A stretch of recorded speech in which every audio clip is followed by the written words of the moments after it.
I can't remember. Did I share my revelation with everyone? I don't think you did. I don't think you did. Because it would sound insane. Yeah. Yeah. Because maybe it is insane. Well, I know I'm not insane because it would say it on the sheet if I was. I wouldn't count on it. I know the rules. The Apocalypse Players present Machine Tractor Station Kharkov-37. We should get back to the tractor station. The It may not be safe out here. A Call of Cthulhu scenario written by Bret Kramer, with Danann McAleer as Senior Lieutenant Grigor Fyodorov of the Red Army. There may be an animal, but there is no animal capable of stashing these amount of human bodies and then burning holes in metal. People do these things. Joseph Chance as Senior Sergeant Dr. Vissarion Beo Ivanovich Yuskov Lyubimova of the Red Army. No, it cannot be. It cannot be that the stars, like some sort of pagan or old-time fear, has come to grip us. Dominic Allen as Administrator Major Yuri Kopelev of the Telegraph Service of the Soviet Union. I have seen some things in my time that have made me question whether we really know everything that is going on in this world. And Dan Wheeler as everybody else.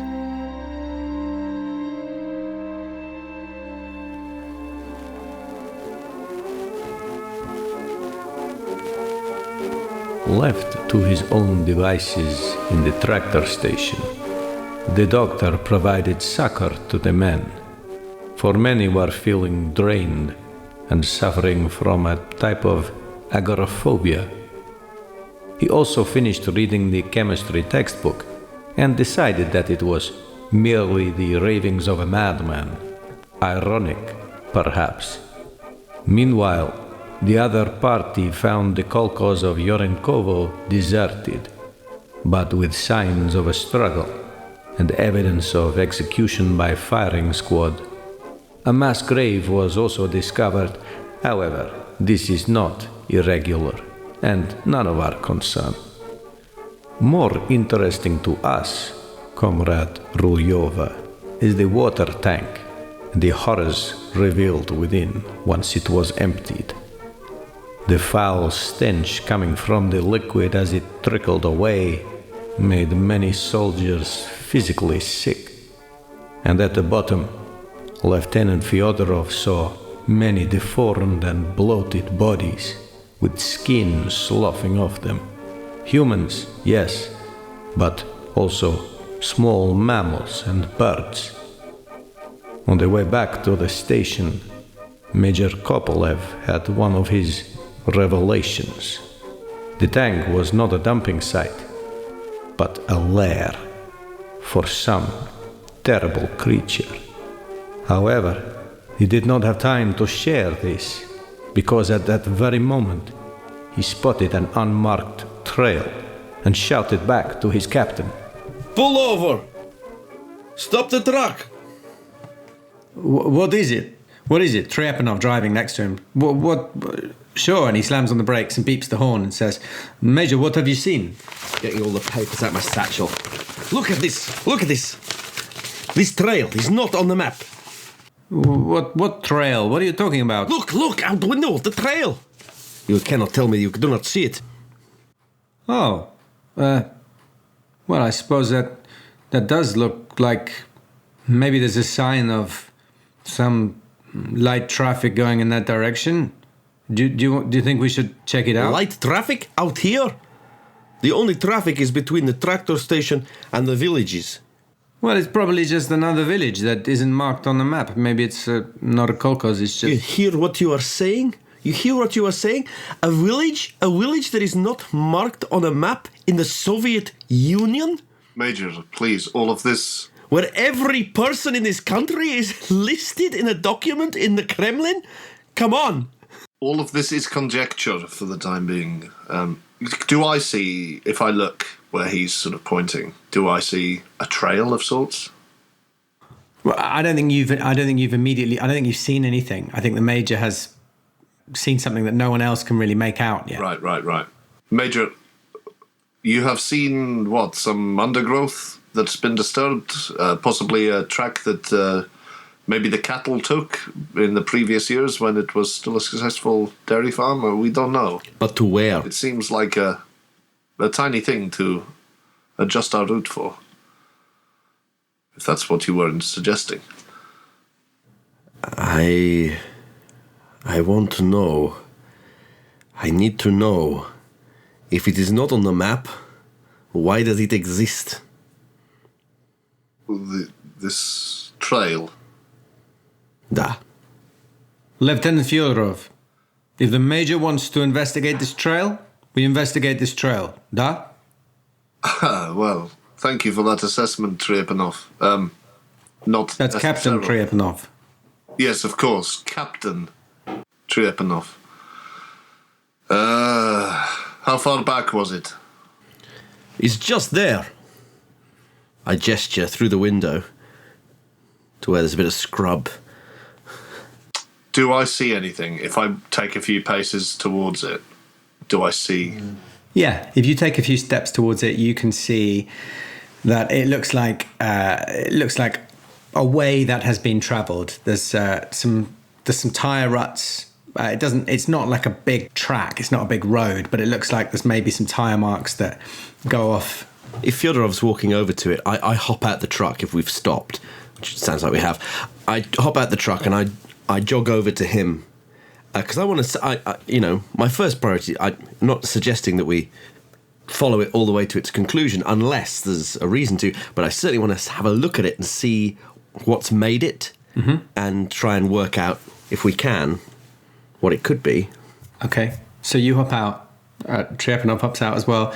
And Kovalevsky leans out of the truck and says, Sir, excuse me, do you mind letting us know how long we're likely to be stopped? As you know, some of the men are not very well. Is this, should they get out and... 5 minutes, perhaps, if they are desperate.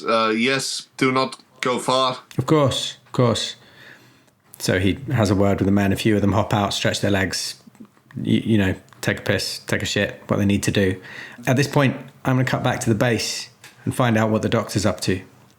So as far as I remember, you just called out, I'm going to go and check out the truck, and started to walk towards the truck. Is that correct? It had been my intention to take a couple of soldiers with me, a couple of privates.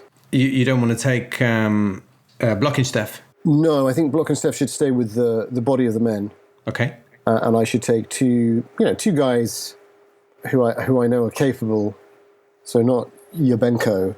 No, he's in a bad way. Why don't you take Tamasev and Nikolsky? Oh yeah, and Tamasev and Nikolsky. Nikolsky's the younger one, isn't he?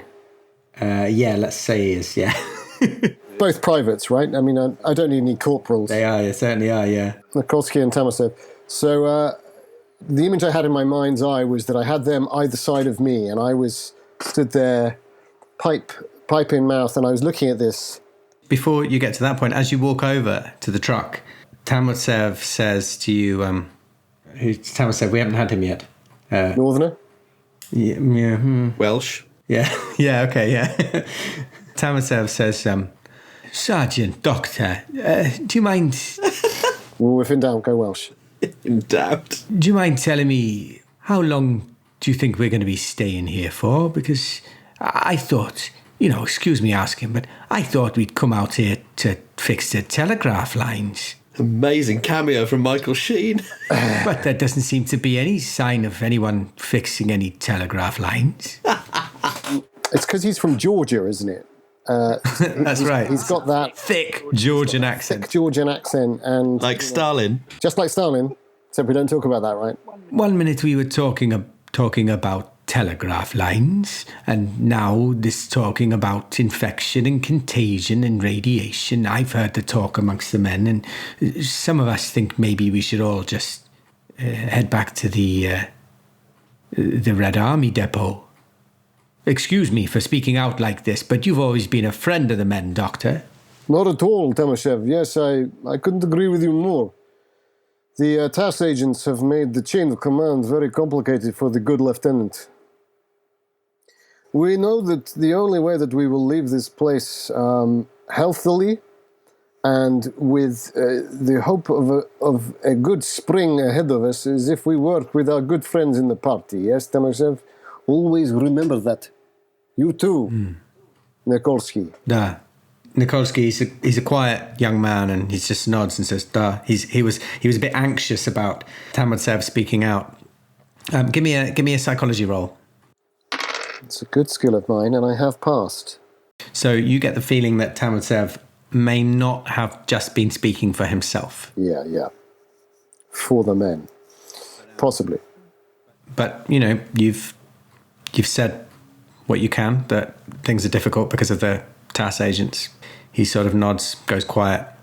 You have to remember, my friends, that I fought for Russia against the Austrians, And now I fight for Russia here, in this moment, as you two do. We are serving the nation, we are serving the people, we're serving the Republic, the glory of the Soviet Union. In order to do that, we must stay alive, my friends. Yes, I agree with you both. But we are also soldiers, and sometimes soldiers have to do a little bit of questioning, a little bit of investigating.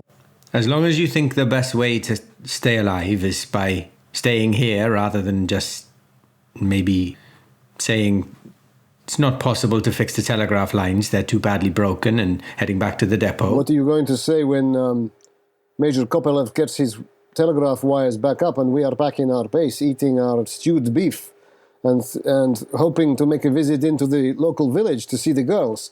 You're going to go up to him, strong and proud like you are to me now, and say, "Oh, Major, we thought we would just leave you behind." No, you're not. None of us is going to do that. He will call his friends in Moscow and we will all be strung up. This is not... You can't think like this. Give me a persuade roll. Ooh, I've aced it. Well, I'm not aced. It's a 09. Great, okay. He seems really convinced by what you're saying. The thing about, the danger of going against these high-ranking party officials has really sort of silenced him, and he sort of you can see him having a little think, and he nods and he says, as you say, Sergeant Doctor. I think if I see that he's sort of leaning towards me on that one, I will do I'm obviously quite a lot shorter than him because I am most of the people in the company, and yet I still do this thing sometimes where I, like a friendly wrestler, I put my arm around his neck and I pull him down to me and I say, "You have to remember, yes? I have your best interests in heart because I have my own best interests in heart, yes?" Yes. This is the way we all work together in this beautiful country of ours. Thank you. Thank you for explaining things to me so clearly. What you have to also do is you have to focus on the fact that TASS agents who do not get straight down to taking telegraph poles down and wires down might not even be TASS agents. You understand me? This is big. They ask us to come here. We are the first people to come here. We make this look good. Everybody gets to shine their brass back home. Okay? You stick with me. And you stick with the lieutenant. So what you were just saying about TASS agents not being TASS agents, it looks like that has actually gone completely over his head. Yeah, I thought it would. He's a fairly simple man. It's more for me, really, I think, psychologically, that is. But I think you've won him over. Anyway, they carry on up to the truck with you. If we're sticking with me, I never actually got to see the body except from I looked past Kopelev, who, as I recall, was somewhat bulkily standing in front of me as if he'd put on a few pounds suddenly. But I didn't clock he had a bag hidden. It was the lieutenant who clocked the hidden bag. So I still don't know he took the satchel. So in some ways this is burning time perhaps, but I think for him he's still got this sort of itching sensation that he's going, if it is an agent, if it's an OGPU agent, he wants to see it. And also I think in all truth, he's having a little bit of a twitch psychologically about seeing the uniform. Because he just took the major's word for it, and he never actually checked. Okay, so you're going to have a look at the body in the truck? Yeah, and I say, you two, keep an eye out, Anything moves, anything unusual, you watch these lights. Ah. So you see a...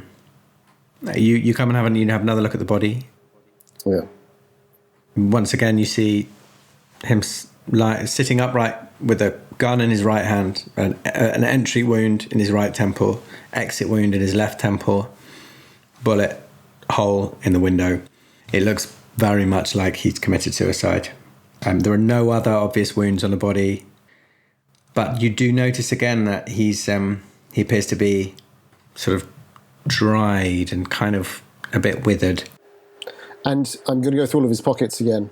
I say again for the sake of the game, because I know that he really has been searched, hasn't he?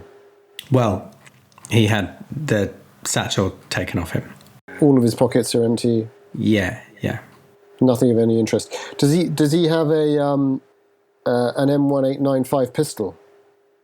Standard issue? No.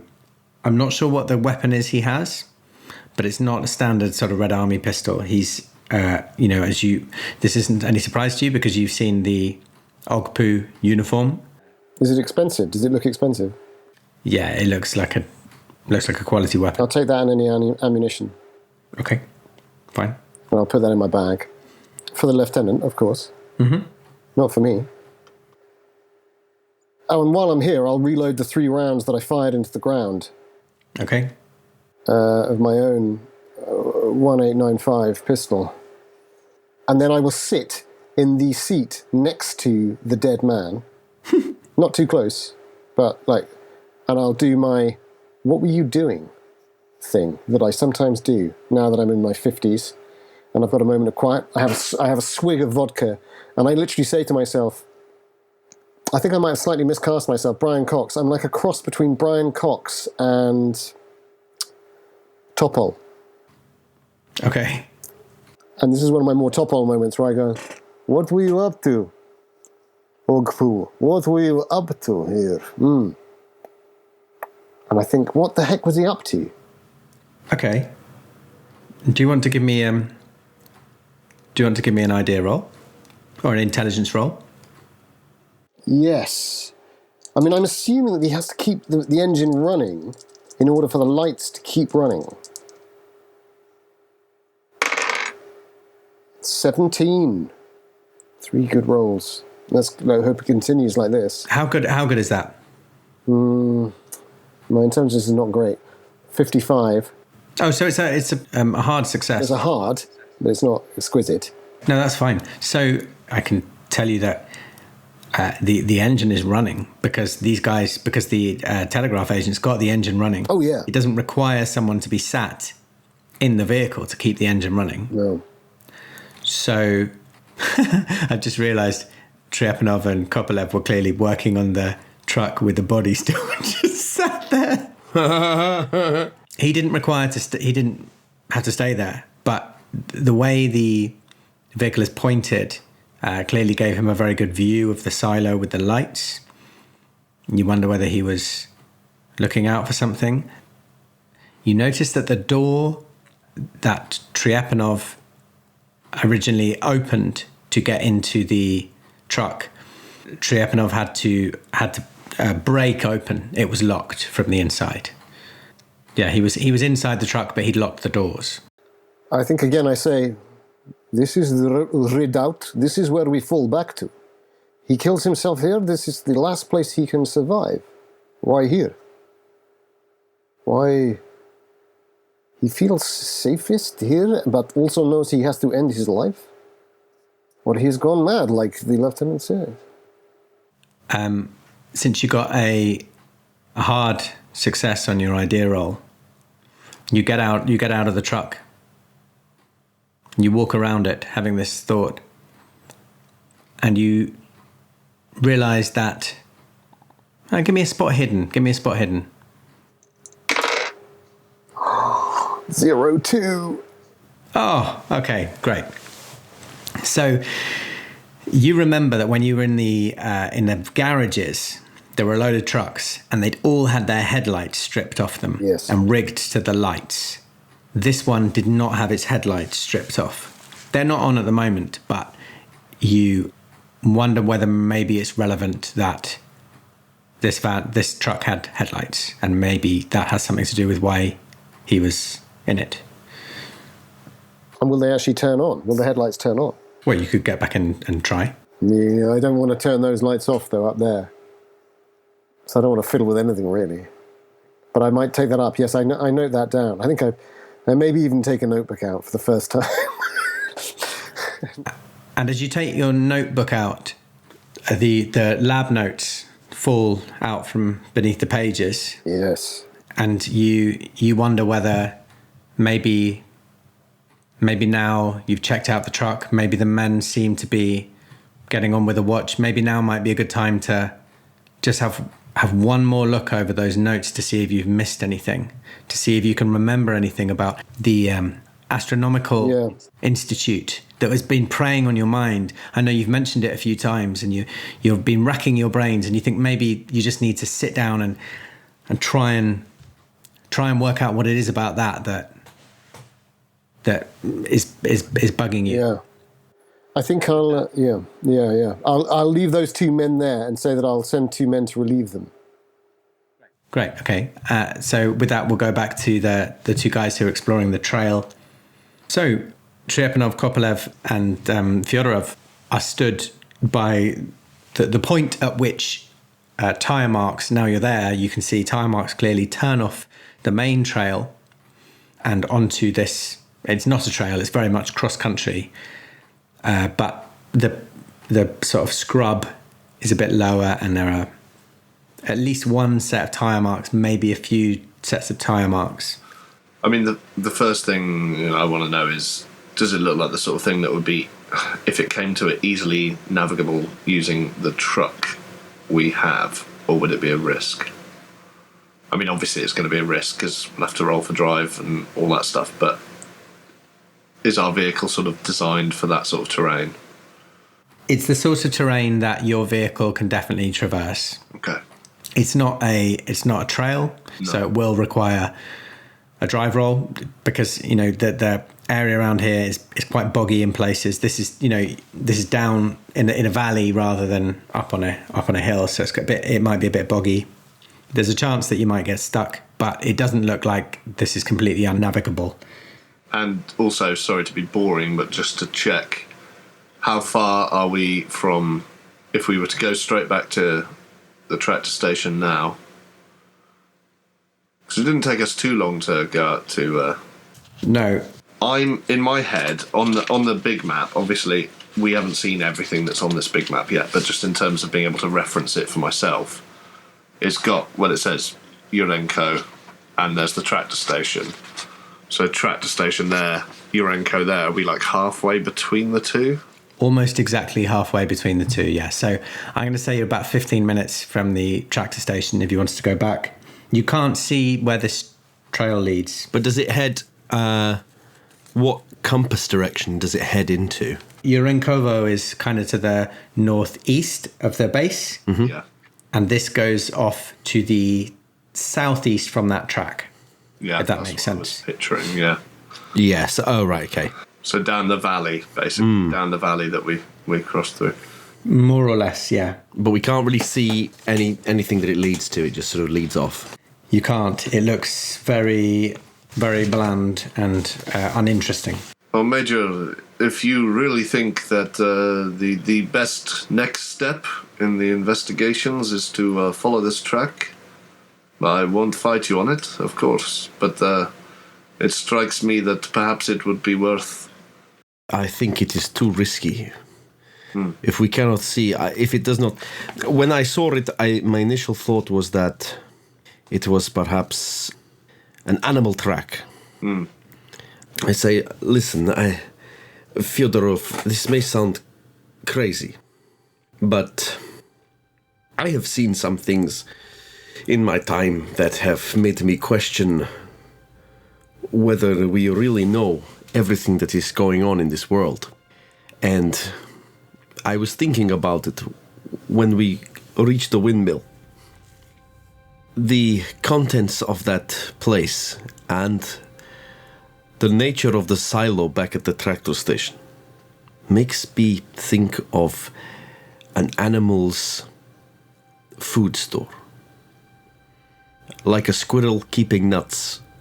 It is somehow reminiscent, and obviously this would mean that whatever animal it is is large, possibly enormous.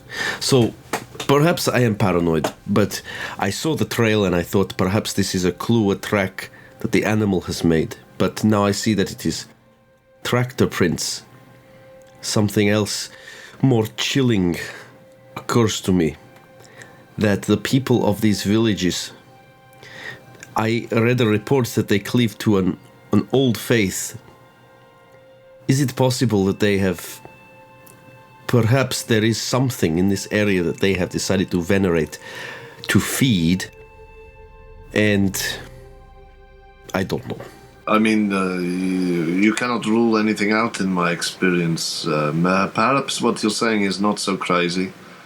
I don't believe even the biggest bear I've seen, well, it mutated like that rabbit we found but a day ago and had 8 legs. Even that could not melt steel or... This is what I am saying. If people have done it for it. Perhaps if they believe that there is this thing, they venerate this old thing, then perhaps they do this as a sacrifice. They place the bodies there as if to feed their god or their animal. Most likely it will be some kind of deformed animal that has hearkened back to some folk myth. Yes. That they have misinterpreted. There will be a scientific explanation for this. Yes, probably some 8-eyed, 5-arsed bear. But, somehow it mirrors their thinking. It's possible. I would not, at this stage, Major, I would not discount anything. But I agree. The only thing that bothers me is the idea of that man in that jeep back at the silo. He clearly took his own life out of fear, I think. Why was he sat there? Why wait? And also, the lights on the silo. My initial thinking is that this animal is nocturnal, that it is repelled by the light. But then why illuminate its food source? Is it to draw it to the food source, or is it to keep it away for some reason? Major, if I may, I feel this is perhaps where you're getting lost on the wrong side of this concept. There is no animal. There may be an animal, but there is no animal capable of stashing these amount of human bodies and burning holes in metal. People do these things, not the animal, whether they worship an animal or not. He shot himself because, well, he had not enough faith in his party. He was ashamed of having failed. He thought that these people, if they exist, these religious fanatics, were coming for him. But you're right. If it's a nocturnal thing, why use light to draw it out? But then why draw it out and then kill yourself? Again, I come back to we are dealing with possibly insane people who have gone mad through isolation. Perhaps you are right. But then again, perhaps you have not seen what I have seen. Well, I certainly have not seen most of what you have seen. We only met a couple of days ago. But if you'd like to enlighten me as to anything specific, I'm an open-minded man. Trepanov, for the first time, laughs a genuine laugh. He thinks that's actually a really witty remark. I don't laugh. Thank you. And instead I say...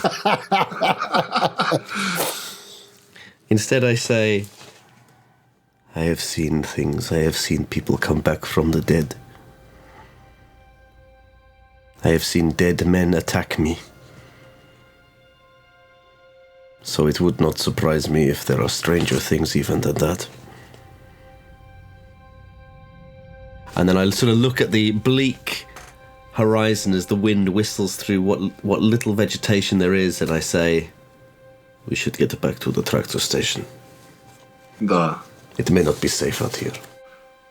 I think in that brief pause, if I had time to, I kind of wanted to just look at Trepanov. I know we're not exactly like bezies, but sort of have some sort of, is this normal behaviour? Like, are you worried here? Just try and convey that with a look. Not in a seditious way, in a sort of... Help. This good? This all good? That's really fair. Give me a... Trepanov's just like, classic Kopolev. He's not on about his zombies again, is he? Give me a psychology roll. Okie dokie. Huh. It's not quite a critical fail, but it's a bad fail in terms of my analysis. You get the impression that Trepanov is... he certainly doesn't look like this has blown his mind. Right. What the Major's just said. Yeah, I mean, that's a sort of basic... That's sort of what I was thinking, yeah. Because you'd be able to tell pretty quickly if someone like Trepanov was, like, shocked or concerned. Yeah. But you certainly couldn't tell whether... the specifics of what has been said is known to him. Okay, grand. In which case, upon Kopolev saying, let's get back in the trucks, just agree, duh. So you all hop back in the trucks and set off back to the tractor station. Make sure we haven't left any of the soldiers shitting in the bushes. And back at the tractor station, the doctor is maybe having another look over those notes. Yeah, definitely. I've informed Blochinstev. I have two men. I've got Navolsky and Temosov standing guard over the generator, the electric generator truck. I cannot ever remember the name of that. But it's, yes, that one. And they should be relieved in, they're good men. Send another two out there in half an hour, yes? You think it's a good idea? Da. Give me an idea roll. Give me an intelligence roll. While blocking stuff is there. Oh my God, you're not going to believe this. What? It's a 0-1. These dice are loaded. Oh, he's on the rolls tonight. Who's loaded your dice? I've never rolled over 25. Oh, no. Actually, no, I did roll a 34. But they were all passes. Fair play. I mean, that's my first. While blocking stuff is standing there, you just suddenly think... So you've been looking at these notes, and the thing that's really been standing out to you is... He sounds completely mad because he's gone beyond... No, the thing that stands out to me is the astronomical reference. Yeah, and you think, what the hell? Why don't I just ask Blockensteff if any of this means anything to him? Yes. Well, I'm in my thinking out loud mode after my detective work. Yeah, you are. At the truck. So I think as I'm walking away, I turn and I go, is this astronomical? Why would it be astronomical, Blochinstev? Astronomical? Does that mean, like... To do this, the stars, this Professor Volokolamsk, the Astronomical Institute. I know nothing about Volokomsk or whatever. Volovons. But Volovons. I know nothing about Volovons. Professor Volovon. Sounds like a decadent French food to me. Yes. But I have never really had much interest in, astronomical or astrological events. Except, of course, everyone watched the meteor shower last year. The meteor shower, yes. What? Remind me. Well, sure, you... Bayo, excuse me, but... I was there. Yes, I was. Of course I was. I did not think you were that drunk. Well... We all sat out and watched the meteor shower. It was... Oh, no, not last year. Maybe 2 years ago. Yeah, maybe December 31. 31. Yeah, there was big, bright streaks across the sky. Beautiful. I can almost hear Kopolev talking as we were from earlier today when we were talking. No, it was yesterday, wasn't it? When we were going around the camp and he was talking about the productivity in 31. And my mind starts. I can hear the Major kind of thinking stuff through, and I'm playing catch up now. What was? You must remember the meteor shower. Of course I do. Yes, watching stuff. It was the most beautiful thing.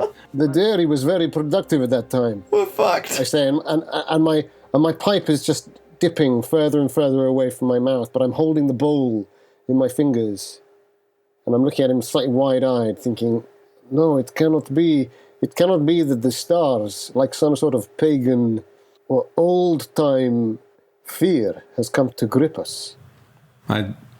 Excuse me, Bayo, I don't... I said that out loud. I didn't mean to. Sergeant, forgive me. It's been a long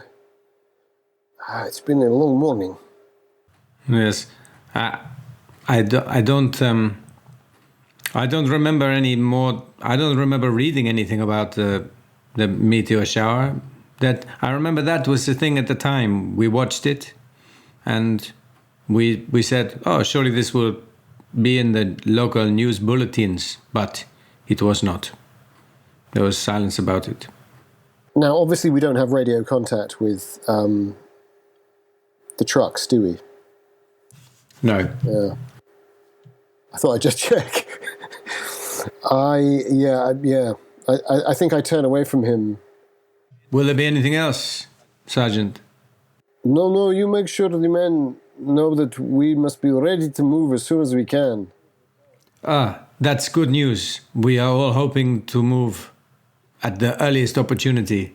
Since it's clearly not possible to fix the telegraph wires, I think the men are all keen to get back to the depot as soon as possible. Well, we must make sure that the Major agrees with our plan, Sergeant. Duh, but he is not Red Army.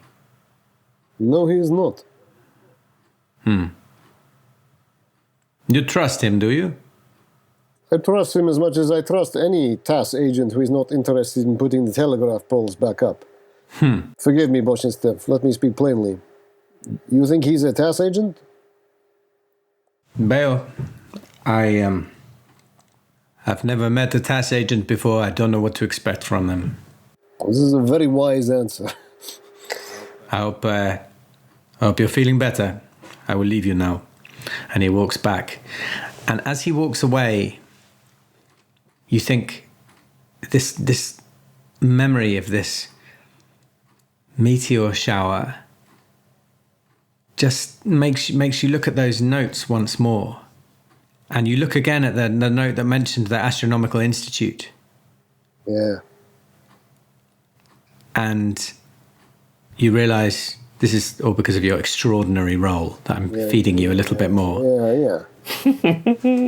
You realise this that what you're looking at seems to be quite clear, that this is descriptions of some kind of substance that's been collected that is unusual. Well, I go back to spectroscopic analysis proved inconclusive. Doctor Who. You go back to spectroscopic analysis, and then you think, do you know what? I'd put it down, but maybe I should just have one more look in that chemistry textbook. Yeah, cross refer now. And you open it up, and you give me one more intelligence roll, or a chemistry roll. That's better for you, right? Technically, it isn't. But would you give me a bonus die for the chemistry roll? Oh yeah, absolutely. I'm giving you a bonus die because now you've got a bit of you're putting 2 and 2 together. Rather than just because intelligence is 55. I mean, statistically, I'd probably be better off using that, but I feel like let's try for the pure skill. Well, it's good that you gave me a bonus. 29 is what I've rolled, and my skill is 29, teetering on the edge of understanding. Oh, that's serendipitous. You go back to the chemistry textbook, and suddenly it's like the scales have dropped from your eyes. And when you looked at it this morning. Yeah. Great news. Great news. I now want to kill myself. Great news. The scales have dropped from your eyes in a Call of Cthulhu adventure. So what previously had appeared to you to be the ravings of a madman, suddenly it all just clicks into place. And what he's been crossing out, there's a pattern to it. It's about behaviours of materials and minerals. And it's about substances that behave in a different way to anything that has done before. And you realise this is very specific. It all adds up, and these look like the annotations made by someone who has discovered a new element or a new substance that behaves in a different way. You could have just sat in your cave and looked at the shadows on the wall. But you had to go outside, didn't you? You had to have a look. Yep. And you are beginning to feel quite strongly that maybe this meteor shower is connected to a new and undiscovered substance that behaves differently, and potentially, as you've already intuited, to the productivity of the site. But could you please give me a sanity roll? Yeah.